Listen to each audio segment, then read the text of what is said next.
Hello YouTube, this is Morgan Airspeed Prime here with my next Boruto 2 Blue Vortex manga chapter review. This one's going to be for chapter 25, which is called Those Girls. So really interesting chapter here. It is a volume beginning chapter because we just kind of finished a kind of arc or an incident, and we're kind of in this bit of a, I guess, transition arc before, I guess, we build up to the next fights, which I'm guessing will be the final fights. Kind of has the feel that, like, yeah, we'll have these couple of chapters to have all these fun character moments and set up the next stage of the fight, what characters are going to be involved. But then we're going to go into that. We're going to get the Momoshiki fight, I guess that involves Ada and Demon.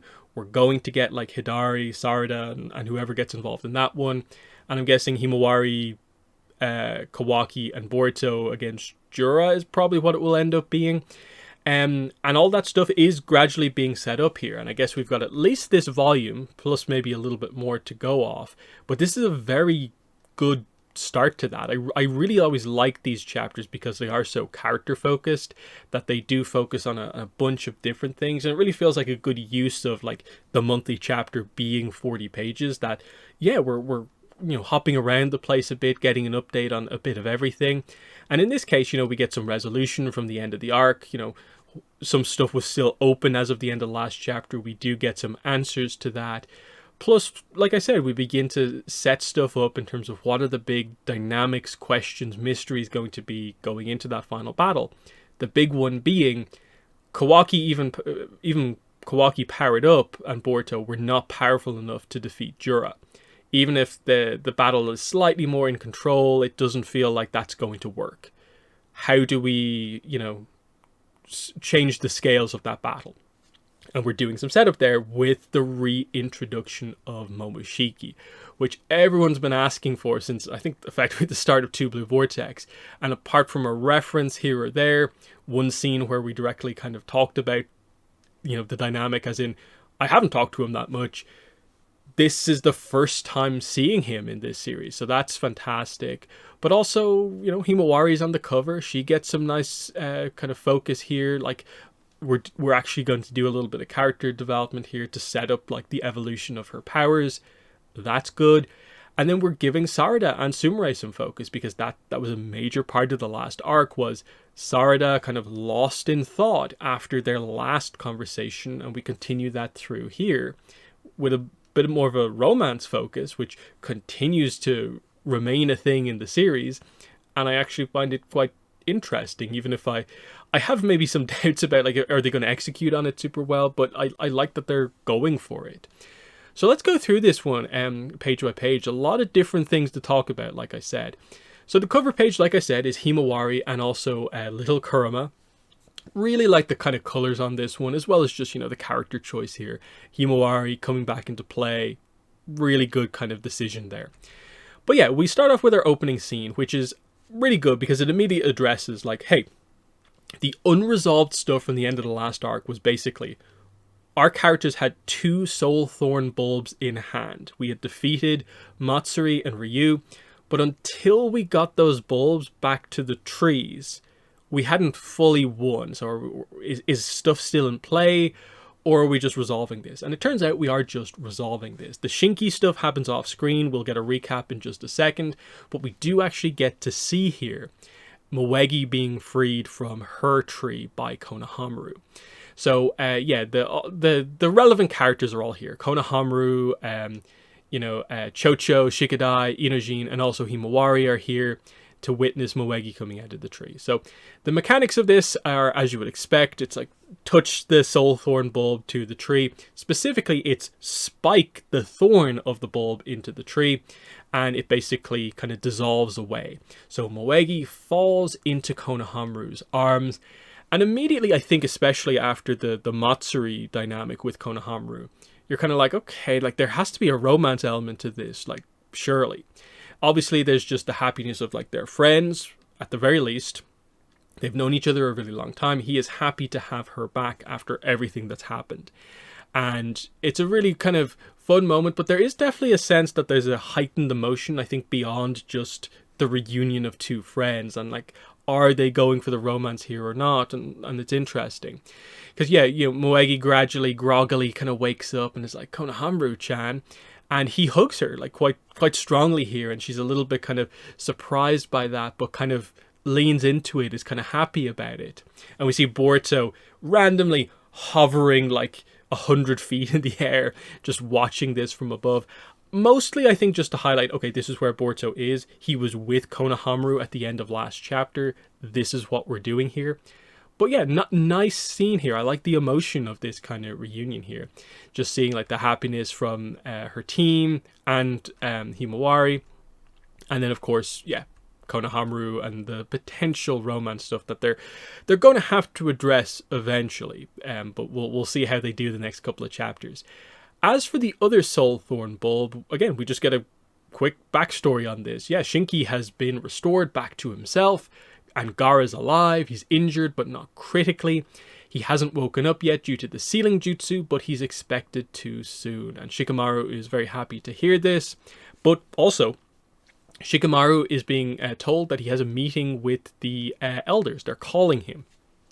So I'm wondering, is that potentially a big discussion he's going to have with the elders, disciplinary action?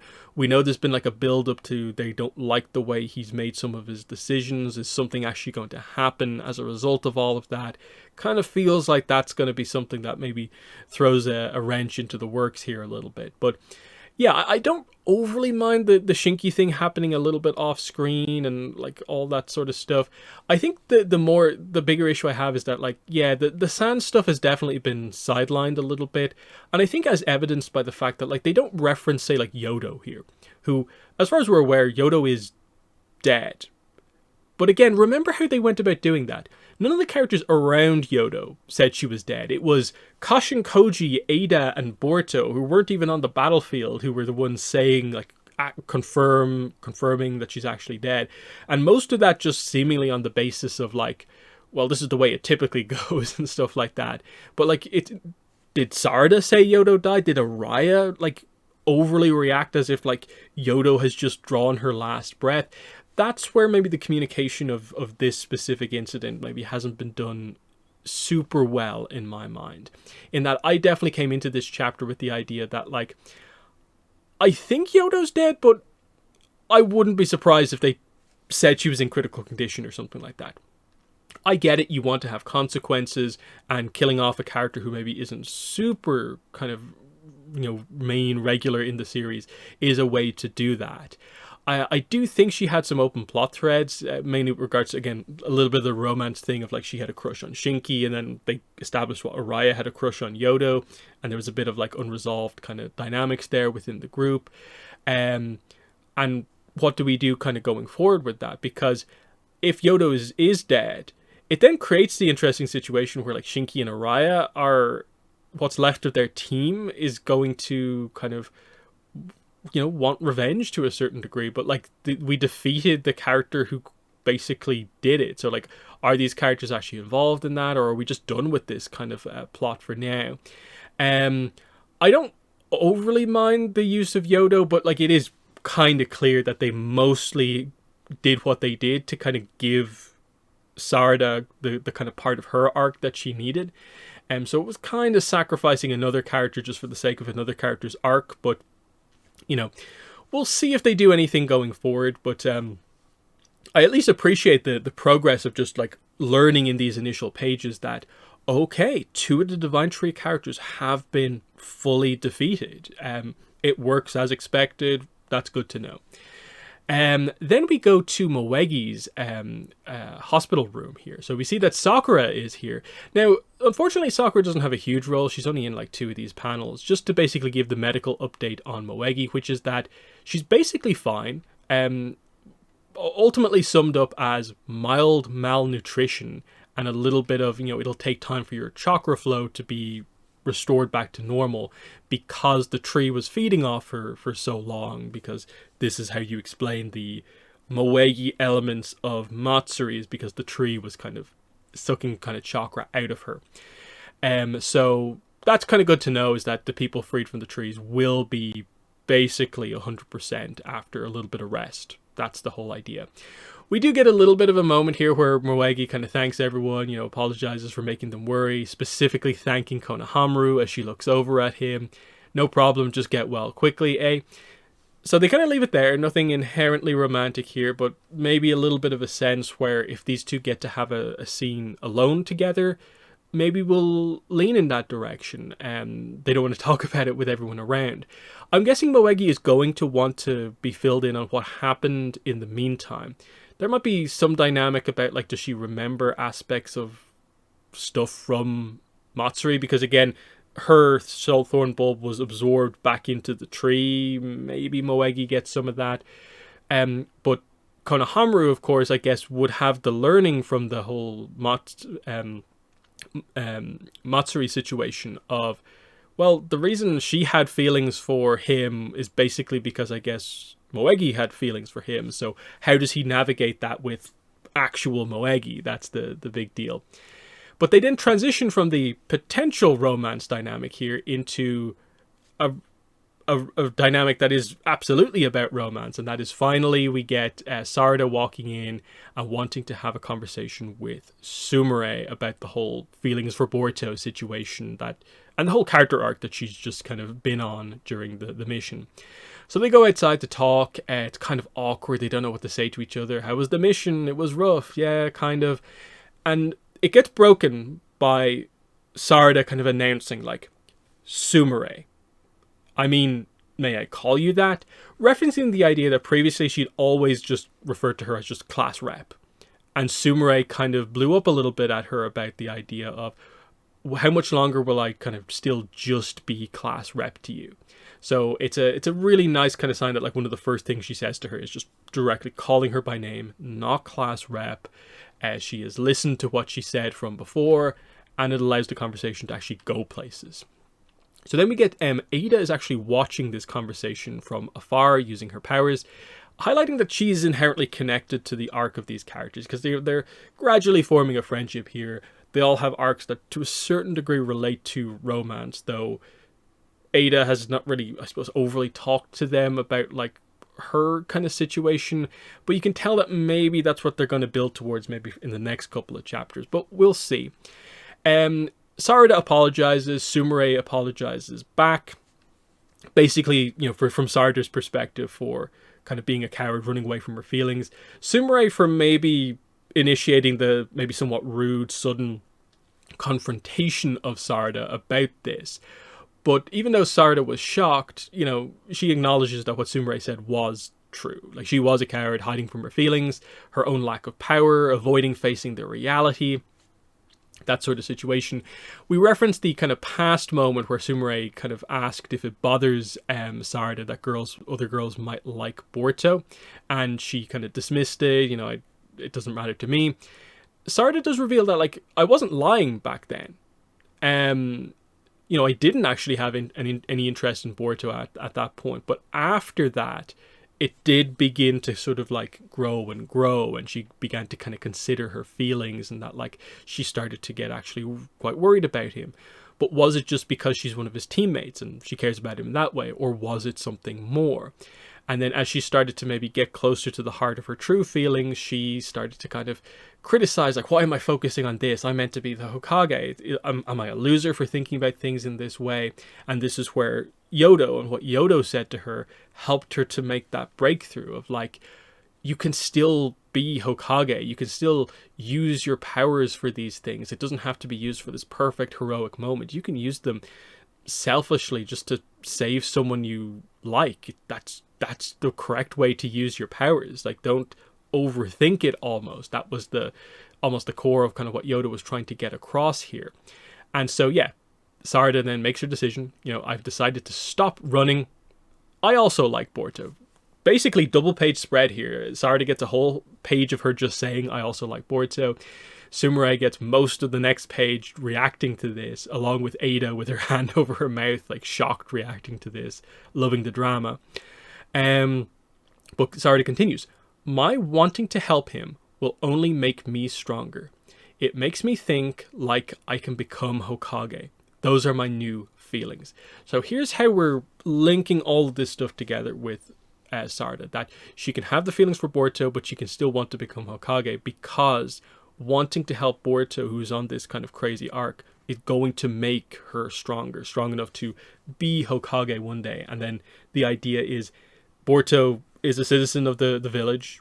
Her helping him is kind of performing the act of the Hokage. So it kind of fits together, it works nicely, and is a nice way to wrap up this kind of arc of like, yeah, this is what Sarada is about in Two Blue Vortex. That she does have the power to stand beside Boruto and help him.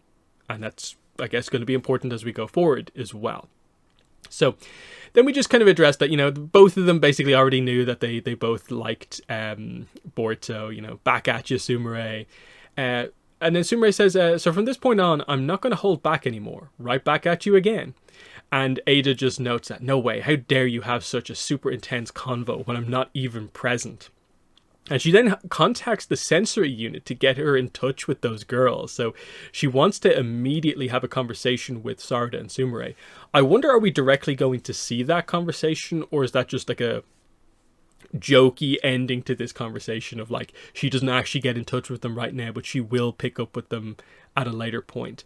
As for, you know, what in this context does like, I'm not going to hold back anymore really mean? I guess it's like, it's them, I think, trying to frame it as like, okay, there will be a little bit of a competition between the two of them, but it's not going to be like fierce competition. I guess they're both going to have individual scenes with Boruto, where they each have their own unique dynamic with him, and I guess they'll gradually come to see where Boruto's feelings lie and kind of go from there. That it's not full on jealous competition or anything like that, but they're actively more going to, I suppose, pursue their feelings on this matter, but they're bonded over the fact that they kind of feel the same way, kind of is the point now, that they're both open and honest out there about their feelings. That's the point that they're making here.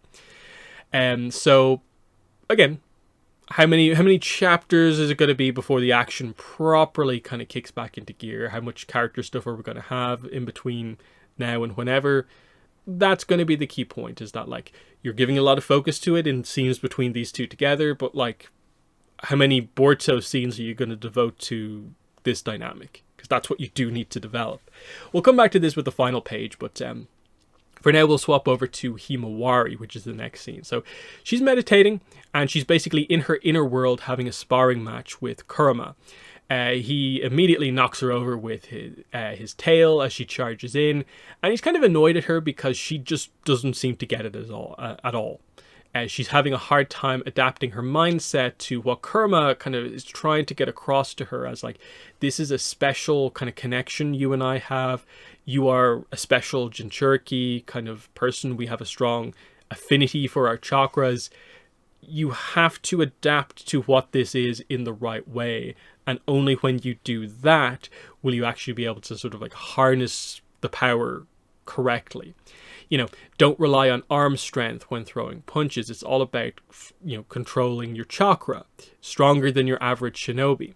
And she tries to be like, I know that's what I'm meant to be doing. But he points, you know, he goes back and it's like, no, you don't understand a thing.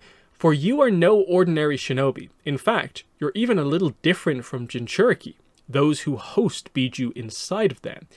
You are human, and yet, if anything, you're more similar to me and Jura. And Himawari's like, huh? Listen, I'm not talking about what you are or aren't here. The point is solely what fighting style you should adopt. This is just a basic intro. I find that line, the top of, what's this, page 33, that box to just be like, what are you saying there? Because if you take that out, everything else is basically like, you're talking about what Himawari is, or what the uniqueness of her power is. But then they try to reframe it as like, oh, don't go too far with this. This is just about fighting style and almost like mentality almost. You know, forget everything you know. Think of yourself as a personification of chakra in human form. It'll all lead from there. And she is struggling to wrap her head around what that really is and what it means. And he's just like, yeah, we're done for today. And he kind of ends the communication. They're definitely beating around the bush in terms of just like it feels like Kurama probably could just like tell her, hey, here's the core uniqueness about what's actually going on here, and this is what it is. They're just holding back like a mystery or two with this that I think is a little bit frustrating, which is why you get stuff like clearly a need to explain it to a certain point, but then you can't go further than that explanation or you're kind of giving too much away. So instead it has to be like, oh, think of us as similar to like me and Jura. So like as in a being that's made of chakra, because Kurama and Jura are both tailed beasts. Obviously, one is a 9 tails, one is a 10 tails. So that's the kind of point that's being made here. Like, you're still human, but you're actually more similar to us. And then again, if not for the contradictory thing of like, I'm not talking about like what you are, like the type of being, I guess, that you are. It's just about fighting style. And then he's like, think about yourself as a personification of chakra in human form. So are they trying to say that like Himawari, at some point in the connection with Kurama, is literally going to be able to almost kind of like to a certain degree like lose the physical aspect of herself, that like she can combine with Kurama and the combination is just chakra, that it's not chakra projections, but like that she is merged enough with Kurama where like they are one and the same chakra. And so like the idea is like she got her leg broken in one of the previous chapters, of course, but if she like gets to the solution here, she can't quote unquote break her leg because it's chakra, that sort of idea. And like what exactly does that mean in the context of this? Because the main uniqueness that they explained in one of the previous chapters was that she has a higher affinity for Kurama's chakra than any Jinchuriki before, including Naruto.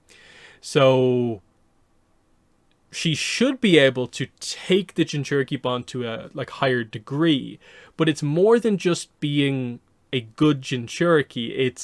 It's different than a Jinchuriki. So it's just kind of like, okay, and it almost to the idea of like that like part of her in a way is the nine-tailed fox, that it's not just that like the fox is contained within Himawari's body, but that actually they are literally linked, kind of one and the same. I think they kind of almost alluded to that in one of the previous chapters. I have to check the exact wording on that, and that might be part of the dynamic that they're going for there.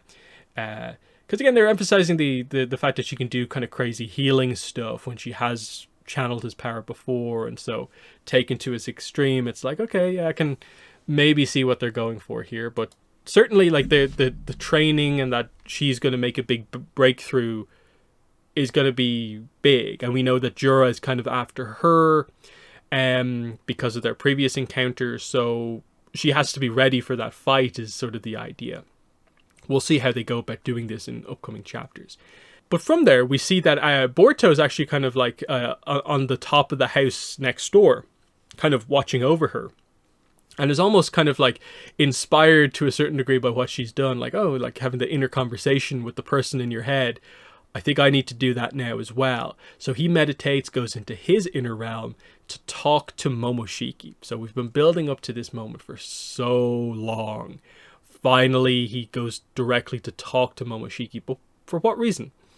What has gotten into you to make you come seek me out? And he's just relaxed, sitting there, doesn't even look over at Boruto. He's just lying down, legs crossed. Yo, freeloader, as sulky as ever, I see. And Momoshiki basically just notes that there's no point kind of doing anything here. Like, I can't reincarnate. I can't take over your mind. The only thing I hope for at this point is that, like, you die, and that would kind of release me into nothingness. Like, you die, I die. That's the only thing I have left. And Boruto says, I'm here to ask you something. Could you consider lending me a hand? Don't make me laugh. Be gone. Just hear me out. I do plan to compensate you. If we're able to take down Jura, I'll give you my body. You can have everything you want. And finally, Momoshiki looks over at Boruto in response to this. Finally interested, I guess. But we don't see what his response actually is. It's interesting because the whole reason this is happening is because, of course, Boruto and the newly upgraded Kawaki were not enough to defeat Jura. So there needs to be a further edge to allow them to actually win. And this feels like the way to actually accomplish that. But it obviously is at great expense here if this is what he has to do. He wins the big fight, wins the day, relies on the other characters to take down the other two Divine Tree characters, and that effectively ends most of the threat. But he's willing to effectively sacrifice himself, his identity, his life, in essence, to Momoshiki to make that happen. And obviously, I guess it's the only deal, a harsh deal like this is the only way he's actually going to get the help of Momoshiki. There's a little bit of a kind of extra point to this in that, like, there's a get out of jail free kind of aspect to this, because Kawaki is obviously always wanted to take out Boruto in the first place, and especially Momoshiki. So even if he agrees to this, he can maybe trust that the other characters will then take him out before Momoshiki, with control of his body, like, rampages and destroys much more, makes it even worse. It's an interesting one because it seems to suggest that, like, yeah, Jura is a greater threat than a rampaging Momoshiki would be, which is kind of just interesting by itself. Is there a further plan here? Because this feels like this weird thing where, like, okay, they defeat Jura, and to make the deal go ahead, Boruto has to just, let his willpower down, like, I'm not going to resist you, you can take over my body, work away. Because I assume they're not just going to have this be a simple thing of, like, oh, Momoshiki goes to try and take him over, and he just, like, goes no. And just the hero kind of lies in the deal to the villain character. That would be a little bit like, that's a bit boring. So it feels like there has to be some sort of a twist in this. Like, it seems like it's everything Momoshiki wants, but we haven't seen Momoshiki in a couple of years. Has his dynamic changed? Does he... he could answer in a way where he's like, I want what you're offering, but I actually just don't want to help you. Like you could see him being very mischievous in the way he kind of responds to this, where he just, nah, I for whatever reason, I don't want this. Or who knows? Maybe there is another element where maybe he has very much chilled out in the kind of downtime he's had, and he is a bit of a different character at this point. I do wonder what his, like, personal stakes are with what's going on, because the enemies are kind of intelligent Ten-Tails. And what does an actual Otsutsuki, think about that? Because typically the Otsutsuki use the Ten-Tails just as, like, seeds for the Divine Trees. Because the idea is if you feed an Otsutsuki into a Ten-Tails, that's what causes a Divine Tree to actually grow. And then you get the chakra fruit at the end of that, once the kind of world is kind of sucked dry. And I assume that's still the Otsutsuki kind of imperative. That's what, like, Momoshiki at the end of the day wants. And Boruto's deal gets him that. He gets his body, he's in control of a powerful kind of vessel, to be as powerful as he needs to be. He then immediately is in a situation where he has Kawaki right there to feed to a Ten-Tails, to get a Divine Tree, to get a chakra fruit, to get more power and continue on his way like he always wanted to. So it does feel like it fits everything Momoshiki actually wants. But like I said, the point is, how does Momoshiki react to someone like Jura? And what it means for a Ten-Tails to suddenly be intelligent. It gets into, like, the Otsutsuki lore in terms of, like, as in, this is a regular thing that, like, all Otsutsuki do. It's just that they have Ten-Tails and they kind of implant them on planets. Where'd they get them from? And then it's like, are the Ten-Tails, like, the actual, like, underlying source material for Otsutsukis, like what they are at their core? That sort of idea. There's some interesting connection stuff kind of, I think, going on here that could lead to kind of bigger issues just because of the nature of what our villains are right now. That, like, he might actually just be quite motivated maybe to attempt to take them down. when he kind of maybe is more truthful about this situation. Because like initially, like, lend me a hand, don't make me laugh, be gone. Just immediately dismissive, keeping up the act. But it's also like the fact that he's in there mostly just not doing anything. He's not constantly actively at Boruto attacking him. He's let him be for this time skip, for this last while. He doesn't seem to actively be scheming against Boruto. So is he revealing his true feelings on the matter is the kind of big question. That's what I'm not sure about. And this is where, like, going forward, I hope this isn't the only scene we get with Momoshiki. Like, he'll maybe give a quick answer, go away, and the next time we see him will be whenever the fight happens or something like that. I'd actually like for this to be a bit more of an ongoing conversation, that Momoshiki has been properly reintroduced, and if they're going to create a deal, I guess the conversations are back on the table again. Hopefully.